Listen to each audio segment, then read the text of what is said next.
पकौड़े वाले की कहानी। एक वक्त का किस्सा है। किसी गांव में मीठा नामी एक पकौड़े वाला पकौड़ों की दुकान चलाया करता था। उसके पकौड़े बहुत मजेदार होते थे और गांव में कोई और पकौड़ों वाला ना होने की वजह से उसकी दुकान काफी अच्छी चलती थी। लेकिन वो बहुत लालची था और पकौड़ों से फौरन अमीर होना चाहता था। वो लोगों से पकौड़ों की दुगनी कीमत लेता था और घर जाकर सारे पैसे अपनी बीवी को दे देता था। अरे मिठे, देख ले मेरे नर्म और नाजुक हाथ के कैसे मजेदार पकौड़े बनाती हूँ कि सारे लोग सारे पकौड़े फौरन खा जाते हैं। हाँ बेगम, तू ठीक कह रही है। लोग तो दीवाने हैं हमारे पकौड़े खाने के लिए। मिठे, फिर तो पकौड़ों का रेट तू 2 गुना ज्यादा कर दे। सारे पकौड़े 2 गुना ज्यादा करके बेच दे। ओ बेगम, थोड़ा ठंडा करके खा। एक बार सारा खाने के चक्करों में अपना पेट फटवा कर पटाखा ही न बजवा ली। मिठे, एक तो तू डरता बहुत ज्यादा है। पता नहीं वो कौन सी मनुष्य घड़ी थी जब मेरी तुझ जैसे डरपोक से शादी हुई। और बेगम, अब ज्यादा मुझे इमोशनल ब्लैकमेल न कर। मैं कल से 3 गुना कीमत पर बेचता हूँ पकौड़े।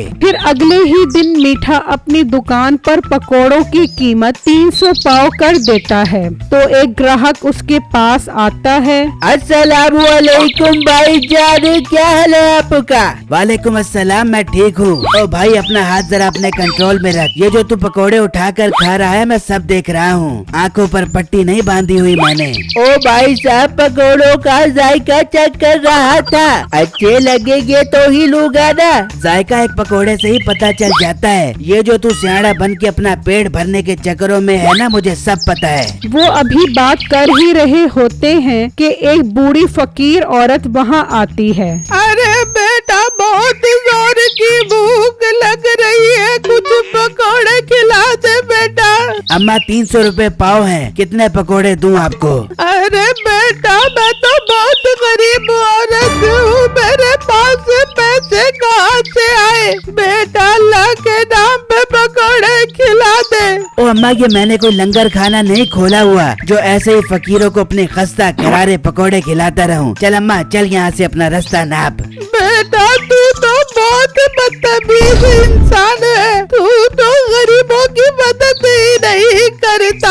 हाँ हाँ अम्मा, मैं नहीं करता किसी की मदद। अब चल यहाँ से जा। ये सुनकर वो बूढ़ी फकीर औरत मीठे को बद्दुआ देती हुई वहाँ से चली जाती है। और जब मीठे की नजर उस ग्राहक पर पड़ती है तो वो उसके आधे पकौड़े खा चुका होता है। ओ भाई साहब, तुम तो बहुत बदतमीज इंसान हो। ये नहीं कि बूढ़ी औरत को थोड़े से पकौड़े दे दूं। ना भाई ना, तुम तो बहुत ही कंजूस इंसान हो। बूढ़ी औरत को तो मैं बाद में पकौड़े दूंगा। पहले जो तू मेरे आधे पकौड़े खा गया है उसके 2000 रुपए दे। ओ भाई, एक पकौड़ा चखने का 2000 रुपया? तेरा दिमाग तो खराब नहीं हो गया? वो ग्राहक बातें करता हुआ मीठे के सारे पकौड़े खा जाता है और मीठा उसको देखकर हक्का बक्का रह जाता है। भाई जान, आप मेरे 5000 रुपए के पकौड़े खा गए हो। मुझे 5000 रुपए दो अभी के अभी। जरा तमीज से बात करी। एक तो इतनी तेज मिर्चों वाले पकौड़े बेच रहा है और ऊपर से 5000 रुपए मांग रहा है। तेरी तो मैं अभी पुलिस को रिपोर्ट करता हूँ। तू रुक यहीं पर, मैं अभी आता हूँ। ये कहकर वो ग्राहक वहाँ से चला जाता है और मीठा हैरान होकर उसको देखता ही रह जाता है। फिर मीठा पकौड़ों की खाली परात लेकर घर पहुँचता है तो उसकी बेगम कहती है, आजा मेरी जान के टोटे, आज 2 गुना ज्यादा रेट में पकौड़े बेच के आया है ना। ला दे, सारे पैसे मेरे हाथ में रख दे अभी के अभी। ओ बेगम, तुझे मैं क्या खाक पैसे दूं? फिर मीठा अपनी बेगम को सारी बातें बताता है। मिठे, क्या कह रहा तू? गिच्ची से पकड़ लेता उस ग्राहक को, तू ऐसे जाने क्यों दिया?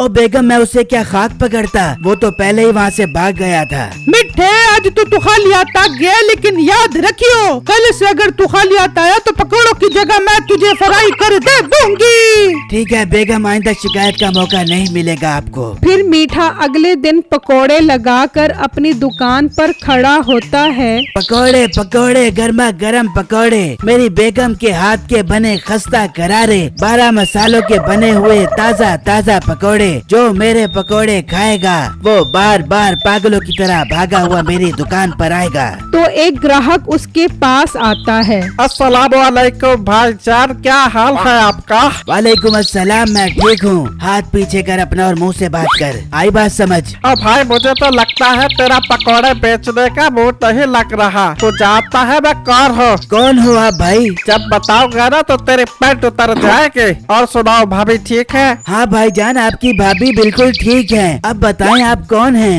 बताता हूँ। तुम्हारा घर वही है या तब्दील कर लिया है? भाईजान घर वही है, हमने तब्दील करके कहाँ जाना है। और तुम जिस गोश्त वाले से गोश्त लेते थे उसके साथ क्या पैसों का मसला चल रहा था तुम्हारा? भाईजान मैंने तो उसके सारे पैसे दे दिए हैं, अब कोई मसला नहीं है। अब आप बताएं आप कौन हैं? अब भाई बताता हूँ। सुनाओ, तुम्हारा बिजली का मीटर कट गया था, दोबारा लगवाया के नहीं? वो ग्राहक बातें करता करता उसके सारे पकौड़े खा जाता है। ओ भाई मेरा कोई मीटर नहीं कटा, मेरे बाप मुझे बता तू कौन है? भाईजान मैं बहुत बीमार हूँ। 3 दिन से 103 पर बुखार है, 3 दिन से भूखा घूम रहा हूँ। नहीं, ये तू कैसा बीमार है जो 5 मिनट में 5000 के पकौड़े खा गया है? 5000 रूपए निकाल अभी के अभी। 5,000 तो नहीं है, अभी उल्टी करके तेरे सारे पकौड़े बाहर निकाल देता हूँ। फिर वो ग्राहक वहाँ से चला जाता है और मीठा परेशानी में खाली ट्रे लेकर घर आता है। मिठे निकाल, सारे के पैसे निकाल। बेगम मैं लुट गया, मैं बर्बाद हो गया। फिर मीठा नसीबों को सारी बातें बताता है। मिठे मैंने कहा था ना, कल अगर तू पैसे न लेके आया तो फिर तेरी खैर नहीं। अभी के अभी मुर्गा बन जा और अपना बैकग्राउंड ऊपर कर ले। आज डंडे मार मार के तेरा बैकग्राउंड सुझा दे दूंगी। बेगम आज मुझे आखिरी मौका दे दे, कल तुझे 6 गुना ज्यादा पैसे ला कर दूंगा। ठीक है मिठे, अब आखिरी मौका है तेरे पास। फिर मीठा अगले दिन पकोड़े लगाकर खड़ा होता है तो एक ग्राहक उसके पास आता है। ओ भाई पकोड़े कैसे दे रहे हो? भाई 300 रूपए पाव के हिसाब से दे रहा हूँ पकोड़े। ओ भाई साहब, 60 वाले इलाके में एक मकान बन रहा है, वहाँ मजदूर काम कर रहे हैं, आप जाकर उन्हें पकोड़े दे आओ और उनसे जाकर खुद ही रेट की बात भी कर लो आप। ओ भाई 300 रूपए पाव से 1 रुपया भी कम नहीं होगा। ओ भाई साहब, मैं तो आपका भला कर रहा हूँ, उनके पास जाओ, उन्हें 600 रूपए पाव के हिसाब से पकोड़े बताना, आपको अच्छा प्रॉफिट हो जाएगा। ये सुनते ही मीठा सोचने लगता है, अरे वाह क्या बात है, आज तो लगता है मेरा सारा नुकसान पूरा हो जाएगा। भाई जाओ उनके पास। भाई जान आई लव यू, मैं अभी उनके पास जाता हूँ। फिर मीठा दुकान से निकलकर मजदूरों के पास जाता है और बिट्टू उसके पकोड़ों की ट्रे उठाकर ले जाता है। जब मीठा वहाँ पहुँचता है तो वहाँ कोई मकान ही नहीं होता। यहाँ तो कोई मजदूर नहीं है, हाय मेरे पकोड़े। जब मीठा वापस आता है तो उसके सारे पकोड़े बिट्टू ले जा चुका होता है। मीठा परेशानी में घर आता है। हाँ मिठे, 3 गुना पैसे मेरे हाथ में रख। बेगम जानू इतनी जल्दी क्या है, पहले डंडा तो ले आओ आप। फिर नसीबो कैंची डंडा लेकर आती है। हाँ मिठे, कहाँ है पैसे? बेगम पैसे तो नहीं है, बैकग्राउंड हाजिर है, आज लगा तू डंडे जितना तेरा दिल करे। फिर नसीबो उसकी खूब दुर्गत बनाती है। मेरी वीडियो को लाइक और मेरे चैनल को सब्सक्राइब जरूर कीजिएगा और मुझे कमेंट बॉक्स में जरूर बताइएगा कि आपको मेरी स्टोरी कैसी लगी। शुक्रिया।